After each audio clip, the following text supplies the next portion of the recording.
안녕하세요. In this video, I will answer some frequently asked questions about this course. So, first of all, the name of the course is Certificate Course in Korean Level 1. So, as the name suggests, it's a Level 1 course. It's not intermediate, not advanced, it's a beginner level course. So, the first question that might come to your mind is this the right level for me? So first of all, let me clear it that we will start from scratch. We will start from the Hangul, the script. So if you are someone who has just learned Hangul and you can make some very small sentences, basic sentences like what is this, what is that, then obviously you don't need to worry about that. You should join this course because maybe you have learned some pronunciation or some basics incorrectly. Then this will give you a proper solid foundation. It will clear all your doubts. It will give you a proper base for your further learning. If you are someone, let's say who have been learning Korean for, let's say, a few months, and you can already do basic conversation in Korean on day-to-day topics without any problem, you feel that you are fluent, you are using the grammar correctly, you are using correct vocabulary, your pronunciation is okay, then maybe you will feel a little bit like I already know half of the stuff that is in the course. So maybe you can join us in the level 2 course when it is launched. But here is something that I want to emphasize, that sometimes what happens is when we learn something ourselves, we feel like we have learned everything perfectly. But there are some issues at the bottom, like maybe some basic concepts or something are not clear, which will become a big barrier later when you go to intermediate level or advanced level. So it's very, very important to have a solid beginning, that you know the basics correctly. So if you haven't gone that far, if you have just learned Hangul and a few chapters, and if you can just make a few very basic sentences, but you are not so confident about your pronunciation, about your concepts of particles and other grammar elements, then I would highly recommend that you can join. Maybe for first few lessons, 2 or 3 lessons, you will feel like you already know these things, but even in those lessons you will get some things that you will feel like, oh, you didn't know that. So it's worth it actually to revise those things properly with an instructor. But yeah, if you already feel like you are in the upper beginner level or something, then maybe I won't advise you to take this course. So that is about the level. Next, let's talk about the duration and timing. So the course will be run for 10 weeks, which means like almost 2.5 months or 3 months. And there will be 2 classes every week. And we are considering to start with 2 batches because many of our learners, they are working somewhere or they are doing some other full-time study or course. So maybe they will not have time during weekdays. So we thought that it will be better if we have 2 courses, one for weekend only, Saturday, Sunday, and one for weekdays. And both the batches will have evening timings, like in the evening 6 to 8 Indian time. So we just want to make it convenient for as many people as possible. The next question is, what will be the language of instruction? The language of instruction will be mainly English, but we already know that Korean is very, very similar to Hindi and many other Indian languages, and there are lots of similarities, and it will be foolish to not use that benefit and advantage. So continuously when studying, we will be making references to Hindi and other Indian languages. And most important, it will depend on the students. Like if a batch has like 30% of students who don't know Hindi at all, then obviously we will use Hindi less and less possible. If there are like all the students, 90% or 100% of students know Hindi, and if they emphasize that like we want to learn through Hindi only, then maybe we will have more Hindi in the class. Say it's totally customizable. We can't say anything beforehand. So only after we start doing it. But yeah, definitely that we will not leave anyone out. We will not make anyone feel like they don't belong there. We will adjust the language of instruction depending on the class. Now, about the mode of instruction. So the classes will be held through some video conferencing software like Zoom or any other similar software. and you will have to install this software in your system. If you have a phone with you, if you have a computer, both are fine: laptop, computer, tablet, phone, anything that has a proper operating system like Android or iOS or Windows and proper internet, that should be fine. And like, you will be able to see the instructor live and you will be appearing on the screen. You can ask questions. It will be like a live class. The only difference will be that we will not be sitting in the same room. You will be sitting at your home, I'll be sitting at my home.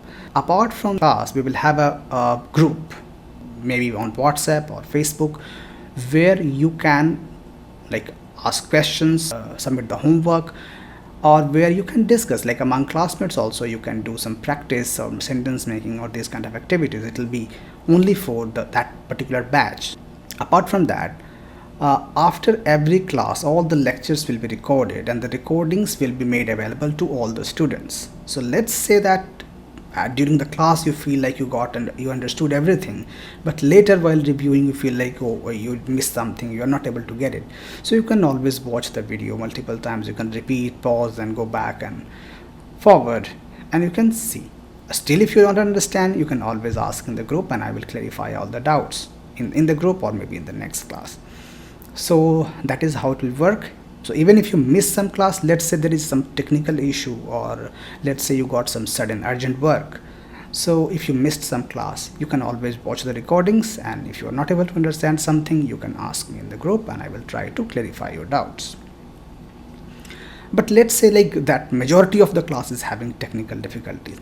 In that case, that we will definitely reschedule the class, but we will not reschedule definitely for one student, right? Because it will be inconvenient for everyone else. So that's about the mode of instruction.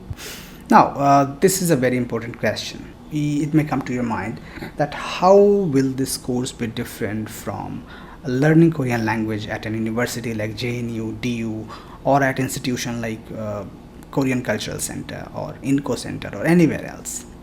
So basically I would say that there will be mainly three differences. The first difference will be batch size, and this is the most important difference. My specialization is in language teaching foreign languages. So I know this, and it has been proved by research multiple times that batch size is very, very important in a language classroom. You cannot have 30, 40, 50 or 100 students in language classroom. It won't be efficient and effective at all, because we are not studying history or economics or literature that the teacher will be giving lecture and the students will be listening. It's not a one-way class. It's an interactive class. It's a language learning is not a joke. You need to give individual attention on every learner. You have to see where they are making mistakes, where they are struggling. If you have 50 students in the class, and let's say you teach one new grammar pattern, and you want everyone to make one sentence, okay? So each student will take at least 1 minute, right? Because they have just learned that thing and they have to create a sentence, so they will take some time to frame the sentence in their mind. So let's say 1 minute, but some students may even take 2 or 3 minutes. But even if one student takes 1 minute, you will have to spend 50 minutes if you have 50 students to just make one sentence. And imagine if you want them to have a role play or create a conversation or do some other activity. If you have a 2-hour class, you already spent 150 minutes, half of that, in just making one sentence. So the first difference, in JNU, when I was studying, there used to be 20 students. So that was still okay. But now if you go to the JNU classroom, they have like 40 or more students. It's crazy. I have taught there. It's crazy. In KCC also, they have 30 students, I have heard. So that is the first difference, that we are keeping the number of students minimum 15, so that the instructor can give individual attention. Second difference is learning speed. Sometimes I have observed that the teachers, I don't know, maybe there is no proper design of curriculum. The teachers, like, they don't know how much they have to cover in particular semester. So sometimes some very basic grammar pattern or basic lesson will be dragged for 2 or 3 weeks.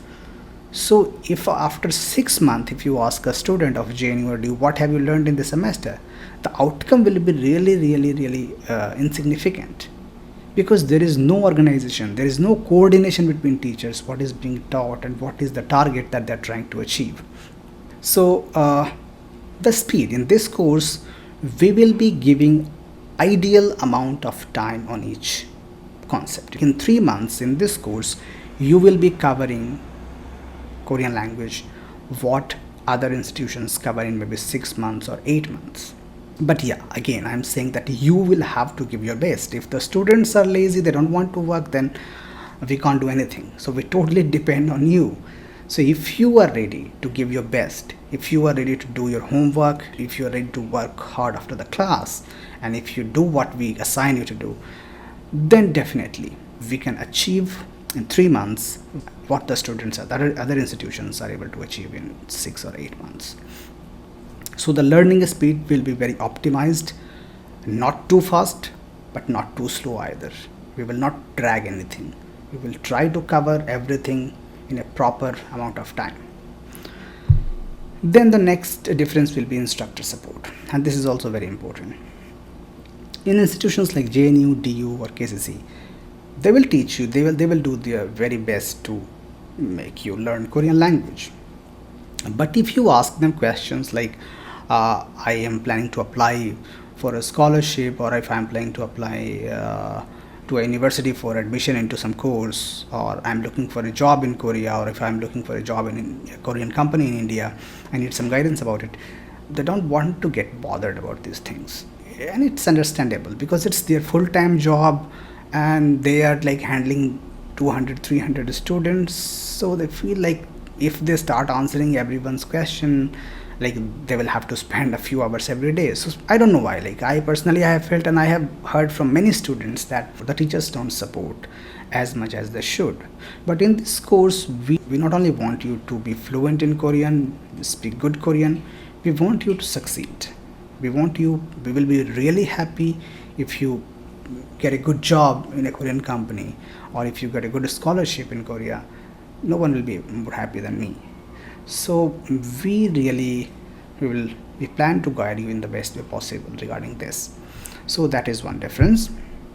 Now about certification. So we will give you a certificate from Topic Guide, which is a very reputed website in Korean language education field. And apart from that, I don't know if you have heard about it or not. The name Topic Guide, it comes from Topic, Test of Proficiency in Korean. This is the highest level of proficiency exam in Korean language. Like we have TOEFL in English or IELTS. There are 6 levels in this test.